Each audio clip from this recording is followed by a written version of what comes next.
Merci de nous préférer pour vous informer. Bonsoir à tous. Bienvenue dans ce journal. Comment répondre aux besoins urgents de la Guinée en infrastructure publique? La question a fait l'objet d'une communication de la ministre de l'Économie et des Finances au Conseil des ministres de ce jeudi. Et cette communication, qui est relative à la lettre de politique sur les partenariats publics-privés, vise à développer un réseau d'infrastructures qui soutiennent les secteurs économiques prioritaires. Il s'agit des mines, l'agriculture, l'énergie, la santé et l'éducation. Damanta Albert Camara est le ministre porte-parole du gouvernement. Aux besoins du financement induit par le plan national de développement économique et social nécessitera des investissements et le secteur privé peut jouer un rôle important dans la conception, le financement, la construction, la maintenance et l'exploitation des infrastructures et services. La ministre a indiqué que la stratégie du gouvernement est de lancer des projets d'infrastructure et de compléter ses ressources financières limitées pour faire face à la baisse du volume de l'aide au développement, d'une part, et à ses besoins croissants en matière d'infrastructure et de prestations de services publics, d'autre part. La ministre a informé que le gouvernement compte mettre en place un cadre institutionnel simplifié, cohérent et opérationnel afin que les personnes privées puissent clairement identifier les autorités compétentes et les représentants de l'administration. La ministre a affirmé que la Guinée souffre d'un manque de préparation en amont de ses projets d'infrastructure. De nombreuses procédures d'appel d'offres se sont avérées infructueuses et des projets n'ont pas pu être menés à leur terme en raison d'études de faisabilité insuffisantes. Priorité cette fois présentée par l'enseignement supérieur et la recherche scientifique, c'est le partenariat pour les compétences en sciences appliquées, ingénierie et technologie PACET. Le PACET est une initiative africaine subsaharienne lancée en 2013 avec la Banque mondiale qui vise à combler les lacunes en compétences du capital humain, surtout chez les jeunes. Et selon cette communication, les objectifs de PACET rejoignent clairement ceux déjà ambitionnés par la Guinée. Suivez. À savoir recruter, former et maintenir des jeunes dans le domaine des sciences et de la technique, mettre en place une école d'excellence, intégrer les technologies de l'information, construire et équiper les écoles professionnelles.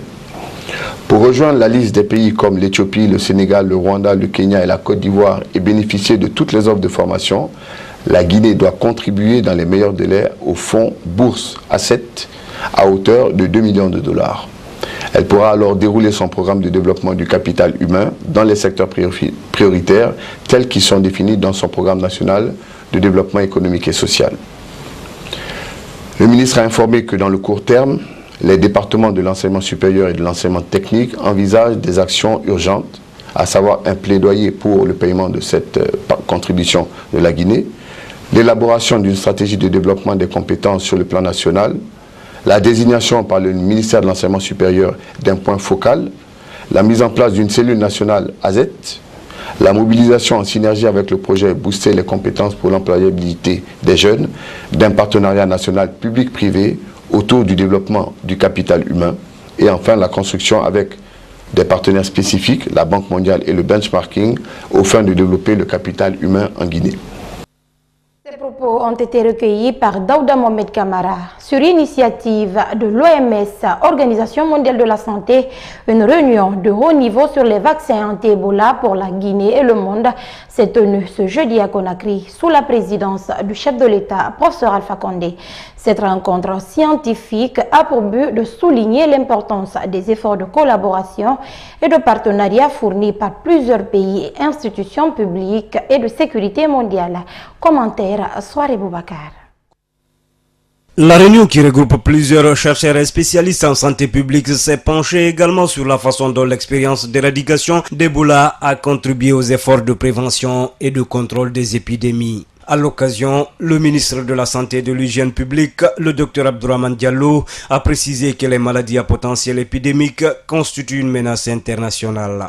De ce fait, il a rassuré de l'engagement du gouvernement à renforcer le système de santé afin de prévenir tout risque d'épidémie. De son côté, la directrice générale de l'OMS, le Dr Margaret Chan, a salué les efforts de la Guinée dans l'éradication de l'épidémie à virus Ebola avant de rassurer de l'accompagnement de son institution pour la poursuite de la lutte contre les maladies. Le président de la République, le professeur Alpha Condé, a quant à lui rappelé que l'épidémie à virus Ebola a eu des effets dévastateurs dans les pays du bec du perroquet, Guinée, Libéria, Sierra Leone. Mais souligne-t-il, cette maladie a été éradiquée grâce à l'appui de la communauté internationale. Après avoir remercié les institutions internationales pour leur contribution à la lutte contre Ebola, le président Alpha Condé a invité les chercheurs à aider l'Afrique à trouver des vaccins contre les maladies. Au cours de cette cérémonie, la directrice générale de l'OMS a décerné des satisfecits aux personnes qui ont contribué à l'éradication de l'épidémie d'Ebola en Guinée.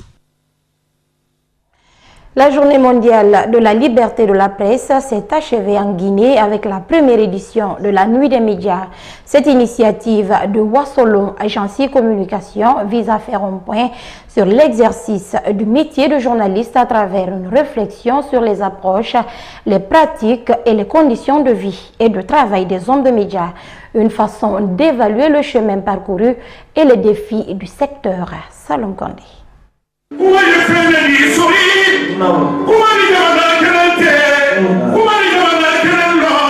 C'est sur une note musicale que la nuit des médias guinéens a démarré. Cette retrouvaille entre professionnels a permis d'abord de faire un diagnostic des conditions de travail des journalistes, l'autocritique, les paroles parfois dures. Le syndicat de la presse privée a dressé une longue liste de revendications collectives sur le traitement salarial des hommes des médias. Sur 30 radios privées, à Conakry, à l'intérieur du pays, il n'y avait que 2 radios seulement qui signaient un contrat de travail avec les employés de la presse privée.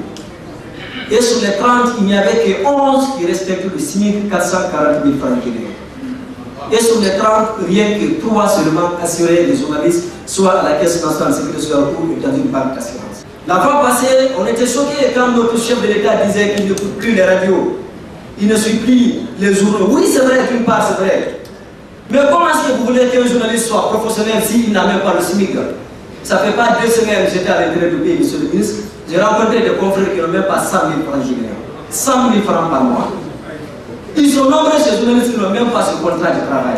Ils sont nombreux ces journalistes qui ne sont pas immatriculés. Malgré toutes ces difficultés auxquelles fait face la presse guinéenne, elle joue un rôle prépondérant dans le processus de consolidation de la démocratie en Guinée. Un combat rendu possible grâce à la pluralité médiatique, même si l'évolution est à l'incertitude, rappelle le directeur général de Wassolon Agence Communication. À propos, je pense à la presse écrite, confrontée de nos jours à un réel défi existentiel, alors que c'est elle qui a écrit les plus belles pages du combat qui a été celui de toute la presse guinéenne.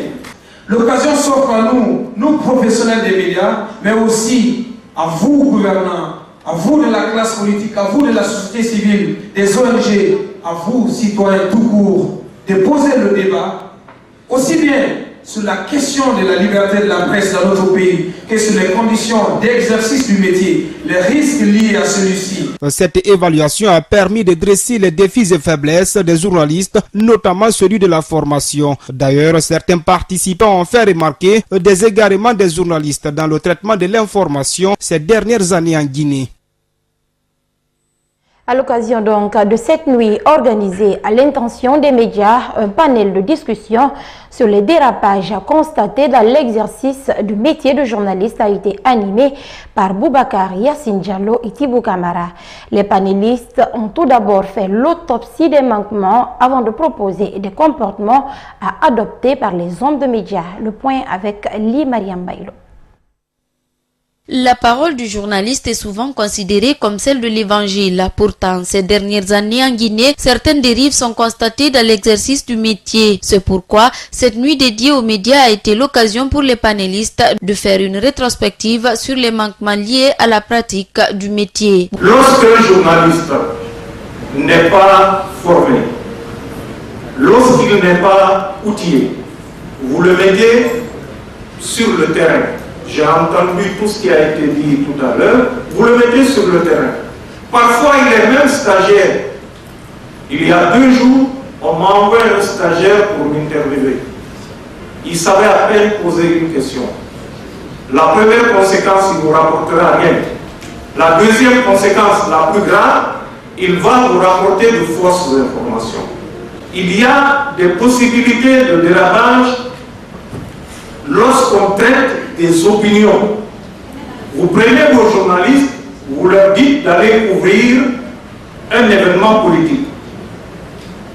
Vous venez à cet événement, un homme politique prend la parole pour vous dire si nos revendications ne sont pas satisfaites, nous descendrons dans la rue et nous allons tout brûler. Votre journaliste vous ramène une telle information dans un tel contexte. Quelle doit être l'attitude de cette rédaction?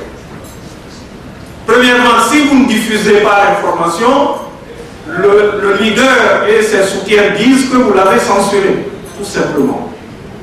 Et lorsque vous reprenez les propos tels que formulés, tels que présentés, on pourrait également vous reprocher d'avoir manqué de responsabilité. Et c'est pour justement remédier à ces dysfonctionnements que Tibou Camara propose la mise en place d'une structure d'autorégulation. C'est le cas par exemple de l'Ogidem qui existe par le passé. Donc, il faut remettre en place, par exemple, un organe comme l'Ogidem, ce qui va permettre à l'intérieur des médias de faire un débat sur la responsabilité des médias sans donner le sentiment de vouloir piétiner ses libertés et ses droits.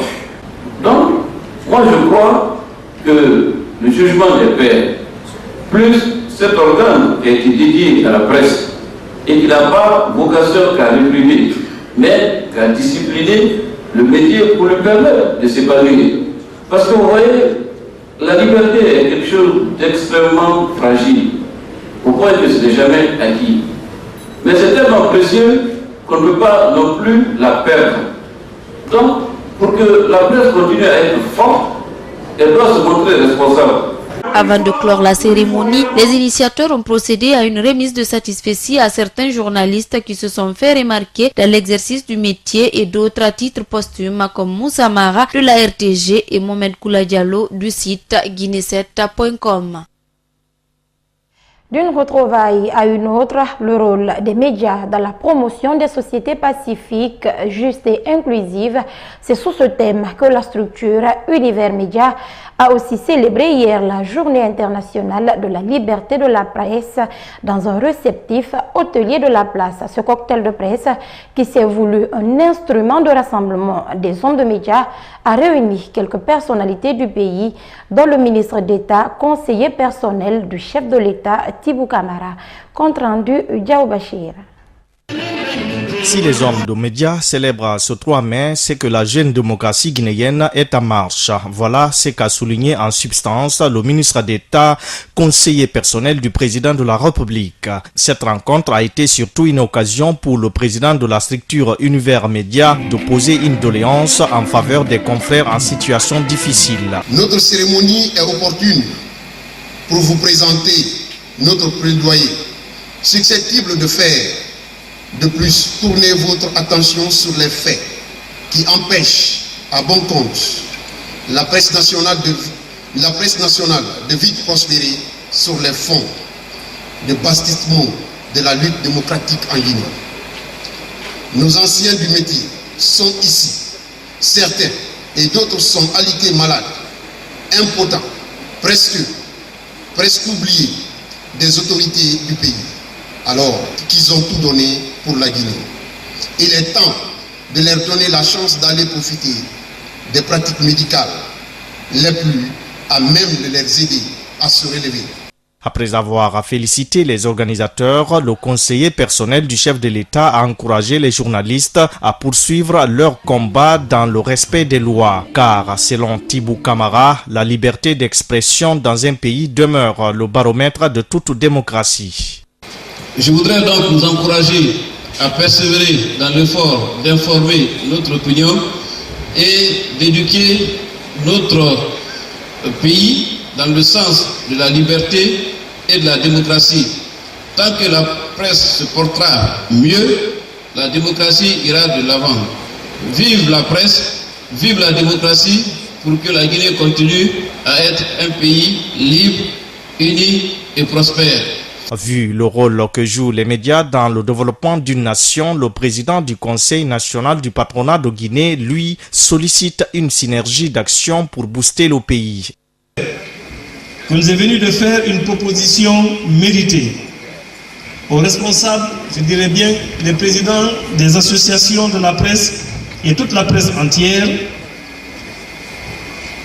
afin de créer et de promouvoir une fédération patronale de la presse guinéenne. Qu'on soit à même, à travers cette institution, de prôner la promotion de la presse nationale, de sécuriser la presse et de rendre lisible la liberté de la presse.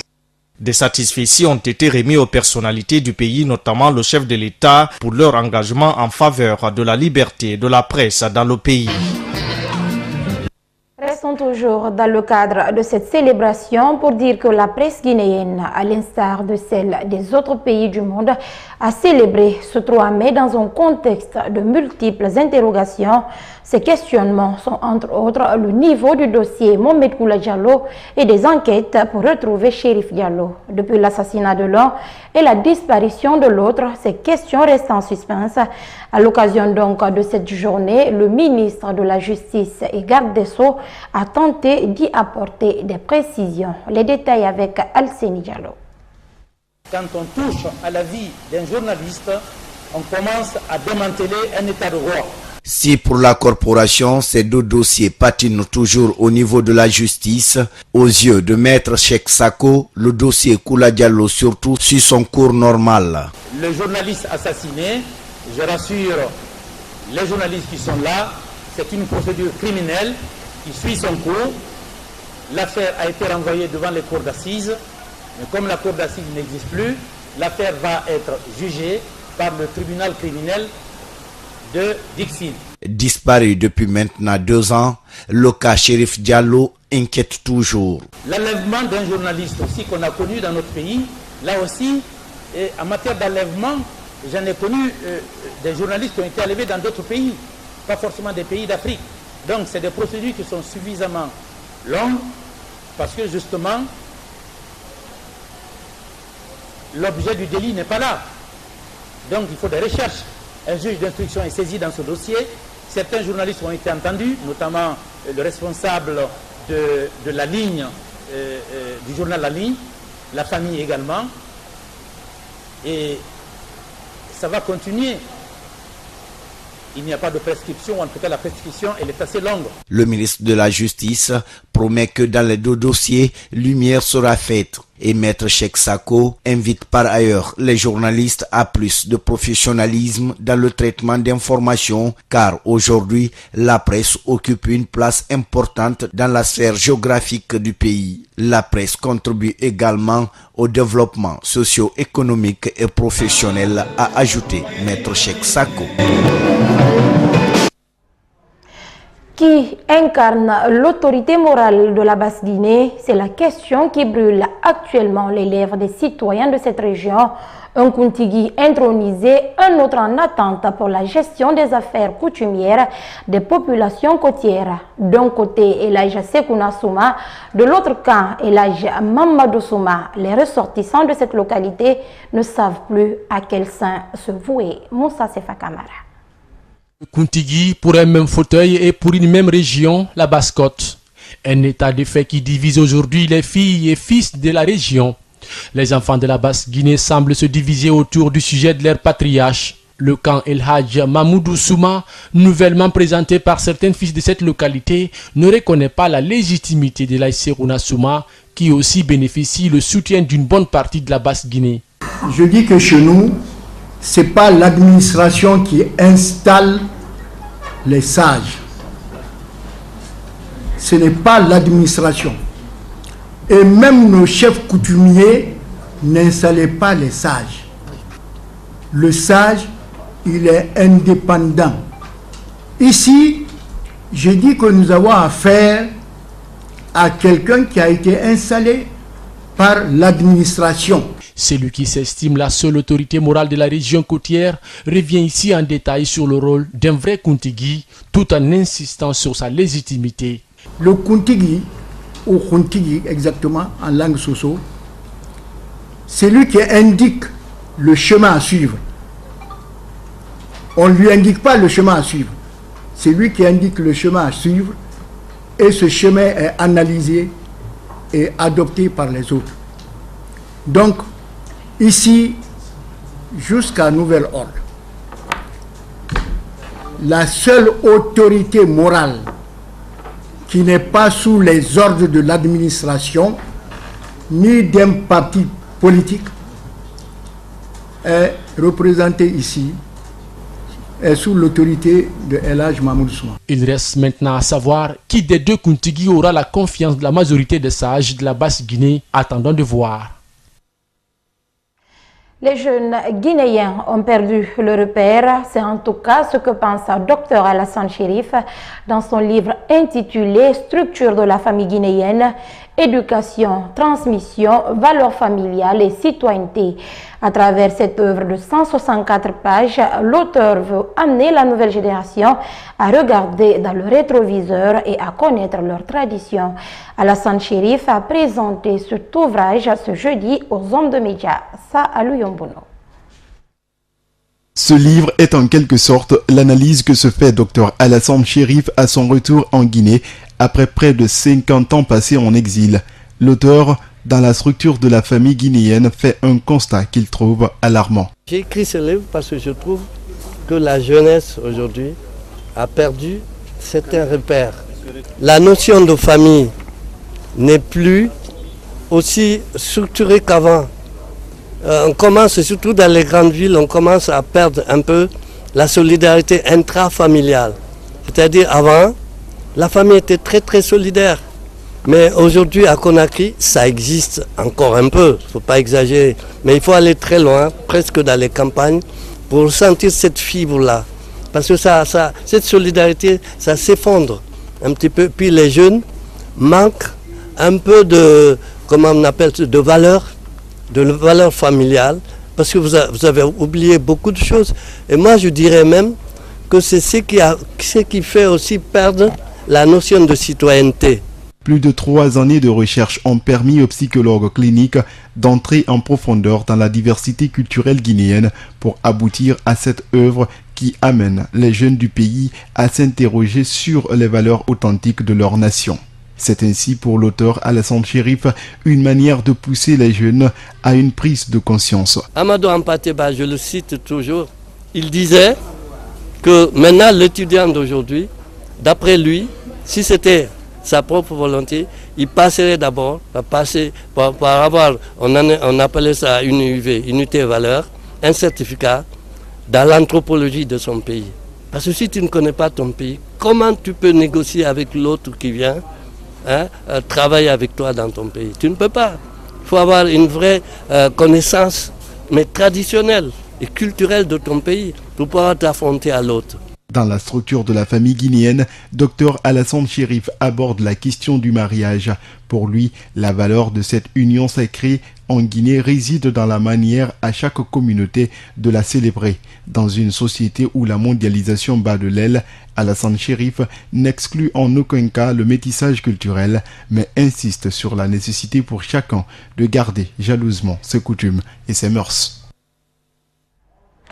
Page noire dans cette édition d'information, la Guinée vient de perdre un haut commis de l'État. El Hadj Ousmane Camara, alias américain n'est plus. Cet ancien fonctionnaire de l'administration guinéenne est décédé le 26 avril dernier à l'hôpital sino-guinéen de Kipé suite à une crise cardiaque. Parents, amis, collaborateurs, tous étaient venus ce jeudi au Palais du Peuple lui rendre un dernier hommage. Suivez le reportage d'Oumarso.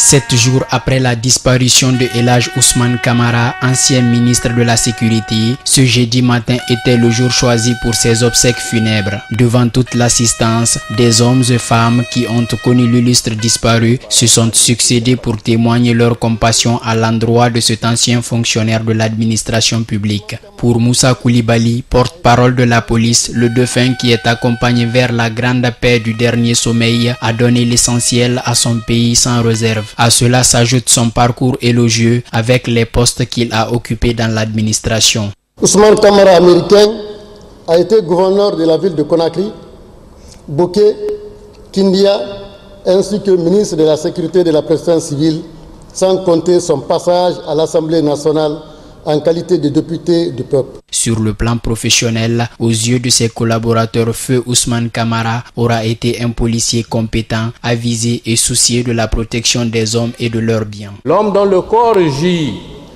devant nous aujourd'hui, auquel nous rendons hommage, était un fonctionnaire accompli et un grand commis de l'État.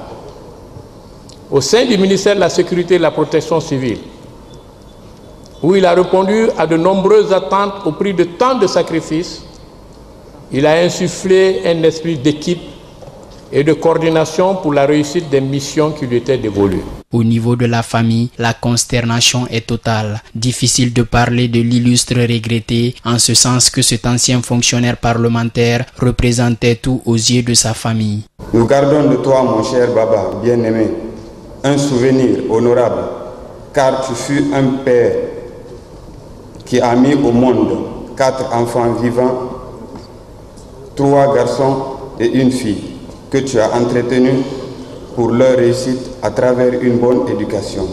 Un grand homme connu pour sa force de rassembler. Face à cette disparition, les fils de la Basse-Côte ne manquent pas de mots pour le repos de son âme. Grâce à Ousmane, on arrivait à transcender tous nos clivages, car il ne disait que vrai. Alors, perdre un homme d'une telle dimension, c'est une perte immense. Mais que peut-on face au destin? A rappeler que Feu Elhadj Ousmane Camara, natif de Boké, est décédé à l'âge de 67 ans. Il laisse derrière lui une veuve et 4 enfants, dont 3 garçons et une fille.